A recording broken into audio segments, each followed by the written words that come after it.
Hello and welcome to LA Currents. I'm Saida Pagan. According to the U.S. Census Bureau, every day 10,000 Americans are turning 65 years of age. So the topic of mental aging is very relevant to all of us as more Americans grow older.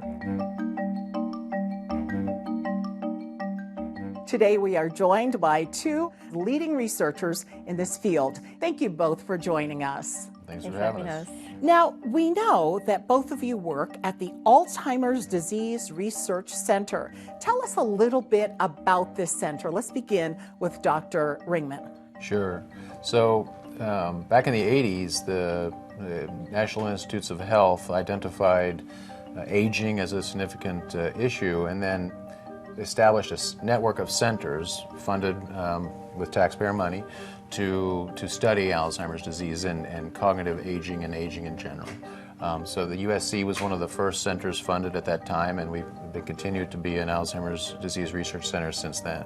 What actually happens to the human brain as it ages? So there's a number of changes that happen with getting older that happen to everybody. So everybody starts to have a little bit of trouble with finding the right words, a little bit more of the situation where you walk into another room and you can't remember why you went in there. So those are changes that are normal with aging that happen to everybody. Then getting older also puts you at an increased risk of developing diseases that are associated with aging, such as dementia and Alzheimer's disease.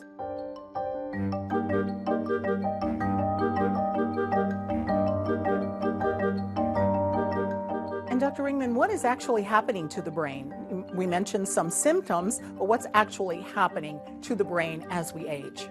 With so-called normal aging, there is a slowing down of how the neurons, those cells where the calculation is done, the speed at which they can communicate, but also overall you tend to lose those cells with age. So there is a overall shrinkage of the brain that occurs, especially in more advanced age. Now, a lot of us in the public are a little confused about the difference between dementia and Alzheimer's. So both of you, I'd like to throw it out to both of you to explain the difference to our audience. Dementia is just a general term that refers to a cognitive problem that affects your ability to do your everyday activities, like managing your money or remembering to take your medications. There's a lot of different causes of dementia, but the most common cause is something called Alzheimer's disease. Doctor, what are some of the other causes of dementia in addition to Alzheimer's? Sure. So Alzheimer's disease probably accounts for about 2/3 of cases of dementia in the elderly. Other relatively common causes are cognitive impairment, dementia due to cerebrovascular disease, that is, having had strokes. But also the Lewy body disease or Lewy body dementia is another cause. That's it's on a spectrum with Parkinson's disease, but there are many other causes. Frontotemporal dementia is another neurodegenerative cause of dementia, which is less common. But all things down to head injury, like having been hit in the head too many times, or one time severely. Now, I think a lot of people are wondering, well, when is it going to start happening? So let's talk about the age. I know it can happen at a very early age. Doctor? Right. Changes that are typical with normal aging start to happen gradually, starting kind of in midlife and continue as you get older. Your risk for developing Alzheimer's disease goes up significantly after you hit about 80 or 85. So the risk for someone who's between 65 and 75 of developing Alzheimer's disease is about 1 in 250, but the risk of someone who's over 85 of developing Alzheimer's disease in the next year is about 1 in 13. There are rare forms of Alzheimer's disease that Dr. Ringman studies that can present a lot earlier in the 40s or even earlier than that. Would you like to add to that? Well, sure. Well, luckily that kind of form of Alzheimer's is very rare. But we've been studying a number of families that are basically our one extended family that have onset around age 40. But just this morning I was seeing a patient that started getting symptoms at age 23. But like I say, it's luckily a very rare form of Alzheimer's disease. So that leads us to the question, what can we do to perhaps either prevent it or delay it? We think that everything that's good for the heart is good for the brain as well. So we encourage everybody to exercise. It helps get your blood pumping and helps your brain get the blood that it needs. A generally healthy diet, in particular a Mediterranean style diet, has evidence for preventing or slowing cognitive symptoms. And then taking care of the same risk factors that can cause heart disease. So if you have high blood pressure, making sure you're working with your primary care doctor to have it well controlled. If you have diabetes, same thing, working with your primary care doctor to make sure it's really, really under good control. You mentioned earlier about possible medication, cure. How far away are we from all of that? Cure Whatever we can do. implies you're completely, someone who's affected by illness, you're reversing it and they're normal. That may be tough to do in Alzheimer's because by the time people show symptoms, they've lost a lot of their brain, in their parts of it. So actually returning someone to normal who already has dramatic symptoms may be a tough goal. But more tractable is slowing the progression or preventing it, putting it off what would be the onset in people by 3 years, and people, if they're older in life, that can may have a big impact. I think we're pretty close to that. Unfortunately though, if you'd asked me this 20 years ago, I would have told you the same thing.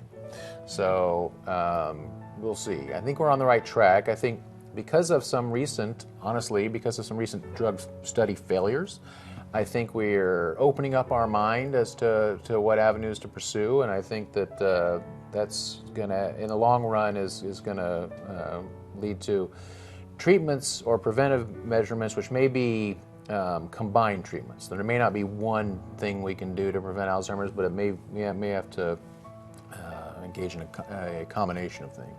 This is a fascinating subject, and I'm sure a lot of our viewers want to find out more. So where can they start with their research, Dr. Joe? So if they're interested in learning more about Alzheimer's disease, a good place to start is any website published by the National Institutes of Health, or the NIA. They have a lot of resources online. If they're interested in participating in clinical research, they can either go to clinicaltrials.gov to look at options for different trials that they might be eligible for, or they can go to the USC ADRC website, which is adrc.usc.edu, and we have a list of all of our currently enrolling studies, and they can see what they might be interested in. Do they have to be careful about what they read? I'm sure there are a lot of conflicting sources of information out there. Yes, we be very careful, especially what you see on TV, because people were advertised to sell on TV, because people will sell things to people who are desperate, and at what cost. So we get a lot of questions in clinic about things that people have seen on TV. And is this type of research that you're doing being conducted in other parts of the country? Yes, absolutely. So almost all of the Alzheimer's disease research centers that are funded by the NIH follow older adults over time. They all have different focuses though. So at USC, our interest is specifically in the health of the vascular system and how that contributes. So that's a little different than a lot of the other centers, so who may be looking at other specific changes. Now, going back to your research, are you looking for people who are willing to participate? Tell us about that. Doctor? By all means, we're always looking for folks to participate in our studies. Without participants, we can't make our scientific observations. We have very specific studies, right? So we might not have a study for everyone, but there are, people who are healthy of a certain age and are concerned about their risk of developing Alzheimer's because they had a family member that had it.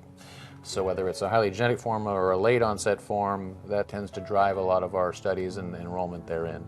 Well, thank you both for joining us for this edition of LA Currents, and good luck with the wonderful research that you're doing. And thank you for joining us for this edition of LA Currents. I'm Saida Pagan.